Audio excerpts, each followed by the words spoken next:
yes, you do need to read the Crescent City series before ACOTAR Book 6 comes out. No, you do not need to read Throne of Glass for it. And I promise you, the Crescent City series is well worth it. I'm going to do my best to avoid spoilers with Crescent City, and as such, we're going to be starting with the safest reasons and going closer and closer to spoilers from there. So that way you can click off when you're comfortable. And I'm going to assume you've made your way through all of the ACOTAR books, and Throne of Glass really isn't going to factor into what I expect in the next ACOTAR book. So no worries there. So the reasons you actually do need to read Crescent City before the next ACOTAR book comes out.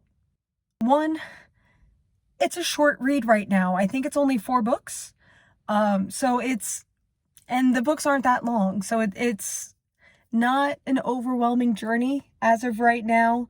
And also it ended in a pretty good place right now. Like, I think we're getting more Crescent City books, but where we are right now, like, there's a lot of closure there, and it's a really good pausing point. It is genuinely engaging, full of the twists, full of the wit, full of all sorts of the elements that we love about Sarah Maas.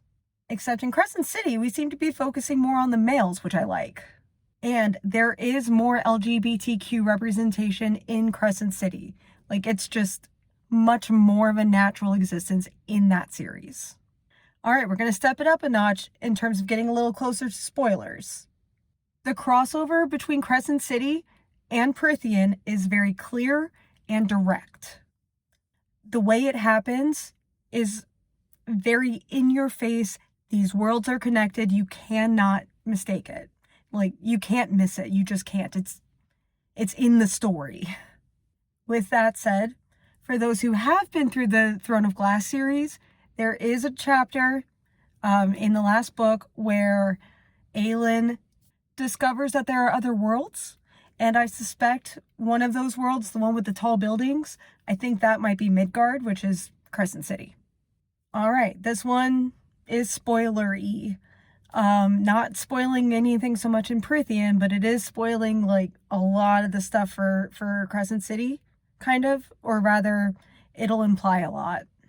In Crescent City, we learn all about the prison that is in the Night Court in Prythian. We learn its history, we learn what all is down there, and we really get to explore that part of the lore, but it's in the Crescent City books, not the ACOTAR books. And I'm saving the best for last because I want to make sure that anyone who doesn't want spoilers has already clicked off, because I think this is the single top reason to read the Crescent City series. Guys, they have technology. They have electricity, they have cell phones, they have weapons like guns and bombs, and they have they have cell phones. They have cell phones. They have surveillance cameras. They have cities that can exist underwater, like in boats. Like, it's so good. And Prythian gets exposed to it. So, for the sake of our ACOTAR Book 6 readers, I really hope Sarah Maas has made it clear that Crescent City has a lot of stuff that they're going to need. Otherwise, it's just going to be, since when do they know about guns?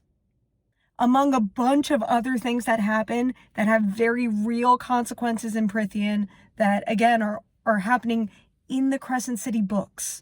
So, yes, you do need to read the Crescent City books before ACOTAR Book 6 comes out. And trust me, it is so worth the read. Everything about it is everything we love about Sarah Maas, except stepped up a notch.